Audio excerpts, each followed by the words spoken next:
Está no ar o seu programa Perfil Político. Hoje teremos a honra de conversar com o vereador Otaviano Maia, do Partido dos Trabalhadores. Vereador, é uma honra tê-lo aqui, seja muito bem-vindo. Honra é minha, parabenizar você como assessor de comunicação, fazendo um excelente trabalho, parabenizar toda a equipe da TV Câmara, saudar os nossos telespectadores. O senhor é o vereador mais jovem, talvez, da história da Câmara de Camaçari, né? E vem de uma família em que há políticos de destaque aqui no município e até em âmbito regional. Até onde ajuda ou atrapalha ser herdeiro político e ter pessoas tão próximas que são referências na política? Rapaz, isso é muito interessante, né? Eu considero que o lado positivo, primeiro que a vivência de ambos, né, tanto da parte do Luiz Caetano e de Luísa Maia, trouxeram uma bagagem de conteúdo e vivência dentro da política que me sinto um privilegiado por conta disso. Mas assim, depois de 8 anos de uma administração, né, e de muita exposição, com mudanças, com acertos e com erros, nesse processo eleitoral acabou que teve os dois lados, né? Teve tanto a vivência positiva, que foi uma campanha nova, uma campanha moderna, com vários conceitos diferentes, foi uma campanha que eu experimentei muita coisa nova, né? Porque eu já sabia que a gente ia lidar com um público novo, que é a geração do Facebook, que é a geração que fiscaliza mais, que participa mais, que cobra mais, mas também teve esse contato, né, das pessoas acharem e fazerem piadinha, dizendo que era um projeto da Luísa Maia e do Luiz Caetano. Eu sinto que foi 50% de cada, né? Teve um pouco de desgaste também nesse processo. Agora, até injustamente, algumas pessoas faziam essa associação de que o senhor é uma pessoa que estava caindo de paraquedas na política, mas há um caminho percorrido, há uma trajetória. Como é que começou efetivamente sua militância política? Nossa, Geraldo, faz muito tempo, né? Faz muito tempo. Eu desde muito cedo, desde muito pequeno, desde menino que eu participo dessas coisas. Diversas movimentações. Na época que o PCdoB, que eles estavam no PCdoB, funcionava ali onde funciona a Sargaço hoje, ali na Francisco Drummond. Sabe, participava daquelas reuniões, ia para os movimentos, ia para a porta de fábrica. Então, assim, foi desde muito cedo essa participação. Eu fui dirigente de Grêmio, fui representante do Diário de Jornalismo na Unibaé, inclusive com o nosso querido o jornalista que está aqui hoje também. Então, é muita vivência, muita prática, muito acúmulo nesse sentido, né? Mas o fato de ter eu sou jornalista formado, eu passei 2 anos, na verdade, trabalhando no interior, porque eu não podia trabalhar em Camaçari por conta do parentesco, e eu estava tocando minha vida, eu sou consultor de comunicação, trabalhei no interior, e depois colocamos a campanha, fui também secretário de comunicação do Partido dos Trabalhadores durante um tempo. Fui um dos membros, né, de fundação da Juventude Petista de Camaçari, na época Fabão era o nosso diretor, então fiz parte de um movimento também muito interessante no cidade de Camaçari, que foi o movimento que a gente chama de 25 de março, no dia que inauguraram o Luiz Eduardo aqui no município, que veio a ACM, toda aquela pressão que se fazia naquela época, né, porque quando a ACM chegava era polícia, era vereador, era secretário de Estado, era presidente da República, era senador, muita gente, muita presença. Nós fizemos um movimento para poder pedir que construísse a nossa escola também, rapaz, mas aí, como era de costume, os seguranças de ACM, mais a polícia militar da época, partiram para agressão e machucaram nossos colegas, foi uma confusão. Mas aí também foi um momento importante onde a gente começou o movimento. Na época fizemos algumas paralisações, viemos aqui na Câmara algumas vezes, nos reunimos com o então prefeito da época, que era Helder, e graças a Deus e a nossa equipe a gente conseguiu, né, mudar o Cidade de Camaçari de lugar. Funcionava no Polivalente, o pessoal fazia piadinha que era a escola da Barbie, porque era de plástico, terrível. E hoje o Cidade de Camaçari tem sua sede própria e funciona muito bem. Analisando o resultado das últimas eleições, o senhor acha que Camaçari vive hoje um momento de transição geracional na política? Porque toda eleição, como dizem os especialistas, ela projeta alguns atores, mas também sepulta outros. O senhor acha que num balanço, aí entre mortos e feridos, a última eleição, ela sepultou mais ou potencializou novas lideranças?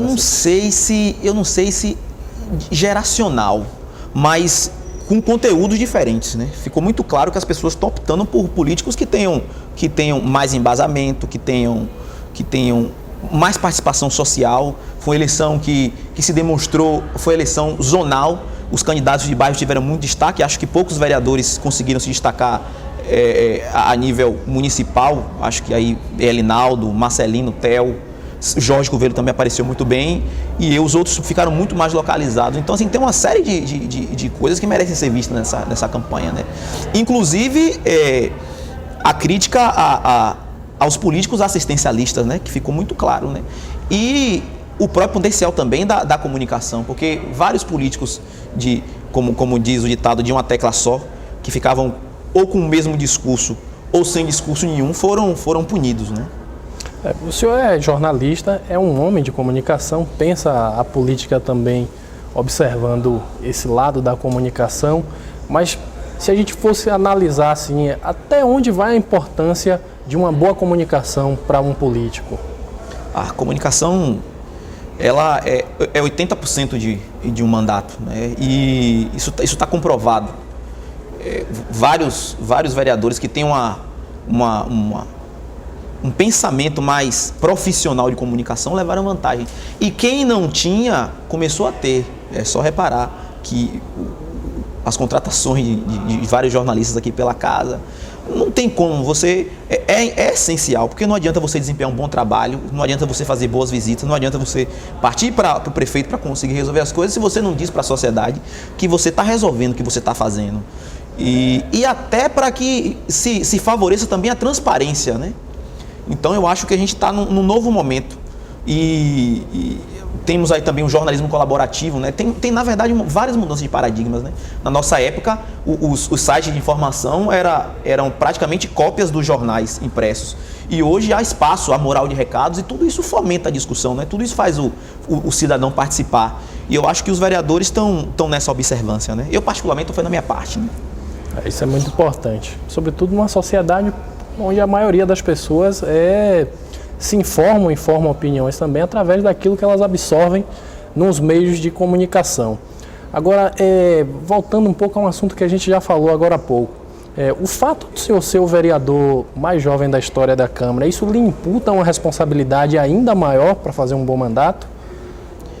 Eu não sinto, mas eu sinto que por conta do histórico, por conta da relação consanguínea também com pessoas que destaque, eu me sinto na tarefa de fazer um grande mandato. Eu me sinto também que eu estou fazendo isso, né? No início teve um pouco de piadinha, inclusive meus pares me chamavam de menino, aí depois de alguns discursos começaram a me chamar de menino crescido, depois teve o Pato Novo, e agora assim, Pato Novo experiente.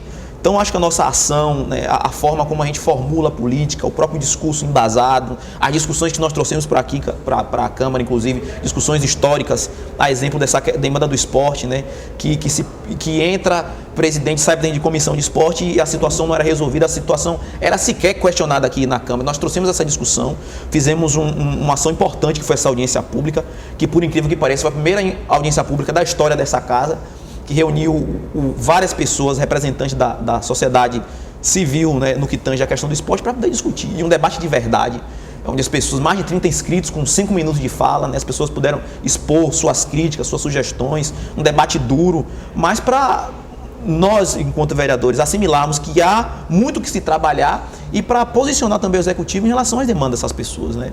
Então foi uma ação muito importante. 6 meses de atuação aqui na Câmara, efetivamente não são nem 6 meses, né? Porque o primeiro período legislativo começou em 15 de fevereiro, então a gente ainda vai completar 6 meses decorridos de trabalho. Mas já dá para se sentir à vontade, já deu para conhecer os atalhos, aqui dominar o regimento, as coisas aqui na Câmara?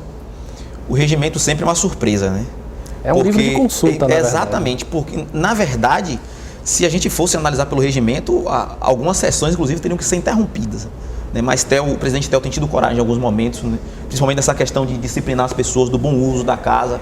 A gente teve que, inclusive, parar uma sessão porque as pessoas convidadas pela sessão, pela oposição, inclusive, não estavam se adequando a esse novo momento e tivemos que parar a sessão. Mas eu me sinto mais à vontade, mas de fato é um livro de consulta, né? As pessoas ainda não é muito costumais seguir de fato o que tem no regimento, não. Você vê por algumas participações, eu tive inclusive alguns problemas com o vereador Jorge, quero inclusive pedir desculpa ao vereador Jorge Coelho publicamente, porque na audiência pública a gente teve um choque pela questão do regimento. Eu segui a orientação do regimento, o regimento reza que nas audiências públicas você precisa, os vereadores não fazem discurso, os vereadores questionam as pessoas que vieram palestrar. E alguns vereadores queriam fazer discurso, né? E não cabia por ser a questão do formato da audiência pública. A gente teve esse perrengue, mas foi tranquilo, né? Já foi esclarecido. Tá, tem uma outra questão que é a seguinte aqui. Essa luta que o senhor vem travando aí para aumentar, né, o índice que a área de esportes detém no orçamento do município. É uma questão, inclusive, que vem rendendo aí muito debate na cidade. Mas o senhor acha que a questão do esporte de Camaçari ela pode ser resolvida tão somente pela via orçamentária ou é preciso uma série de outras ações para poder reoxigenar a área? É um pouco disso, as pessoas ainda confundem muito o papel dos legisladores, das próprias autoridades no que diz respeito ao chefe de pasta, né, os secretários, porque as pessoas querem alguém para poder salvá-las, sabe? E isso não existe, não foi isso que eu aprendi. Eu não sou salvador da pátria, eu vim ajudar na discussão, vim representar uma camada da sociedade. E o que a gente está fazendo agora nesse momento é justamente isso, mobilizar. Sabe, mobilizar para poder discutir, para poder dividir responsabilidade, porque o que houve em um momento? Houve que as pessoas, os atletas em si, não se enxergaram representadas no que tange a Secretaria de Esporte e se afastaram do poder. E à medida que se mudava secretário, eles se afastavam mais e não discutia. E aí surgiam as críticas, surgia a falta de envolvimento e aí não tem como resolver, porque às vezes o secretário fazia uma coisa que não era o que as pessoas precisavam, sabe? E às vezes as pessoas solicitam uma coisa que a secretaria não tem condição de fazer.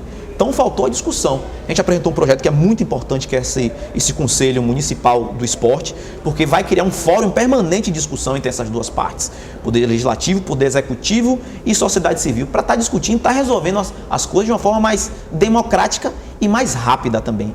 No mesmo projeto, a gente solicita, vamos indicar agora o Executivo para poder inclusive adiantar os trâmites burocráticos, e o Executivo vai mandar para essa casa, com uma proposta nossa, inclusive assinada pela bancada Partido dos Trabalhadores, o Fundo Municipal do Esporte, né, que é uma coisa que tende a resolver, porque a crítica principal hoje é porque você não tem recurso para apoiar um atleta para viajar, não tem recurso para poder pagar a diária do atleta, não tem legalidade para poder dar um apoio, inclusive para ter um campeonato aqui, né? É tudo no apoio de coleguismo. A gente quer resolver, para parar com o pé de pé, para parar com quem indica.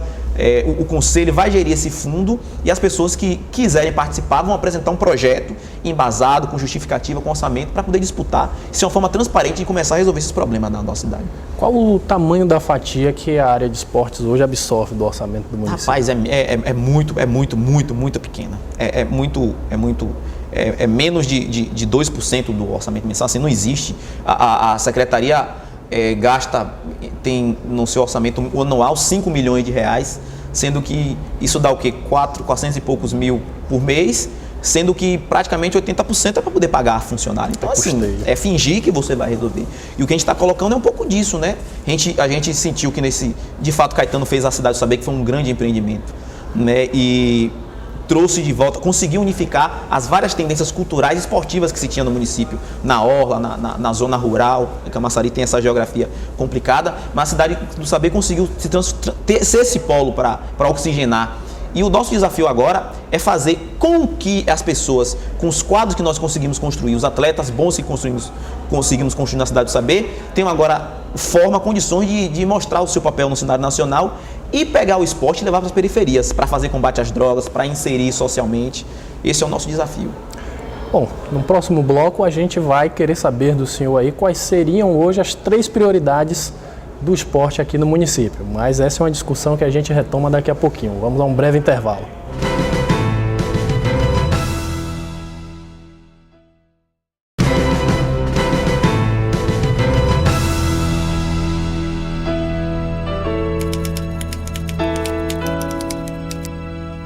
Estamos de volta com o programa Perfil Político, conversando hoje com o vereador Otaviano Maia, do PT. Vereador, quais seriam hoje, se o senhor precisasse fazer uma lista aqui agora, das 3 derradeiras demandas e necessidades do esporte do município? Quais seriam essas demandas? Rapaz, primeira coisa que eu faria era uma reformulação rápida dos campos de futebol. Os campos de Várzea e Camaçari precisam de fato disso.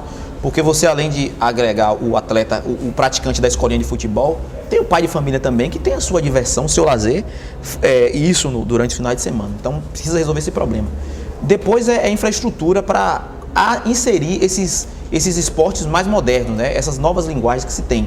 A dizer, o slackline, que é aquela faixa que coloca de coisa para o outro, o skate em Camaçari, que tem uma representação muito forte, o skate que é o segundo maior esporte praticado no planeta, que tem bons representantes aqui que não tem destaque, né? Então, investimento nesse cenário de esporte radical, porque também tem um forte apelo em inserção social. E depois, orçamento para poder pegar esse patrimônio que nós temos aqui. A exemplo de Edson, que é segurança daqui, a exemplo do professor Rá, que foi vice-campeão nordestino, a exemplo de Eliel, também vice-campeão nacional e campeão baiano de jiu-jitsu. E se você citar aqui, por exemplo, artes marciais, em todos os campos da arte marcial, Camaçari tem campeões nacionais e vice-campeões. Então, assim, falta um pouquinho de apoio do município, né? Falta um pouquinho de sensibilidade, esse olhar, para poder fazer esse investimento, que a longo prazo vai ser interessante para Camaçari, porque você vai estar profissionalizando, você vai estar legitimando, sabe? E um pouco também da relação com as empresas que se instalam em Camaçari, que não geram nenhuma contrapartida. Eu estava, inclusive, conversando com o secretário de Finanças, Camilo, e conversando com o secretário de Governo, Sérgio Paiva, e a gente está se preparando para poder ter essa conversa. O Camilo, inclusive, me orientou a fazer uma modificação na lei de atração de investimento, para que quando as empresas se instalarem aqui em Camaçari, parte do seu orçamento que será investido seja destinado aos fundos. E aí a gente fala do fundo do esporte e também o fundo de cultura, que é outra coisa muito importante na sociedade. Então, assim, a gente precisa começar a quebrar esses tabus. No Sul, por exemplo, é comum você ver salas de teatro bancadas por bancos, sabe, por instituições de telefonia, e isso não acontece no Nordeste pelo simples fato de cultura, porque não é comum se apresentar um projeto. Eu tive com o gerente do Bradesco, procurando saber, inclusive, como é que se faria isso, tinha condição. Sabe, o Bradesco, todo final de ano, escolhe os projetos que serão investidos, que eles apoiarão no ano seguinte. Então, a gente está se preparando agora também para fazer essa discussão. A nossa ideia é sugerir ao Bradesco que aquela sala de cinema que está hoje sem funcionar ali no Open Center seja um recurso para Camaçari, para estar passando um vídeo, para que se tenha um trabalho de educação. Então, a nossa ideia é pegar as coisas que já funcionam em outros lugares e fazer funcionar em Camaçari. O Campeonato Carioca deste ano, eu assisti um jogo que o time do Resende enfrentava o Flamengo, e o Resende estampa na camisa do seu uniforme o patrocínio da Volkswagen, que é uma grande montadora multinacional instalada lá naquele município carioca. Então, essa ideia que o senhor apresentou agora aí seria interessante, porque possibilitaria, entre outras coisas, que a gente tivesse a oportunidade de ver, por exemplo, a marca da Ford estampada na camisa dos nossos times aqui que nos representam.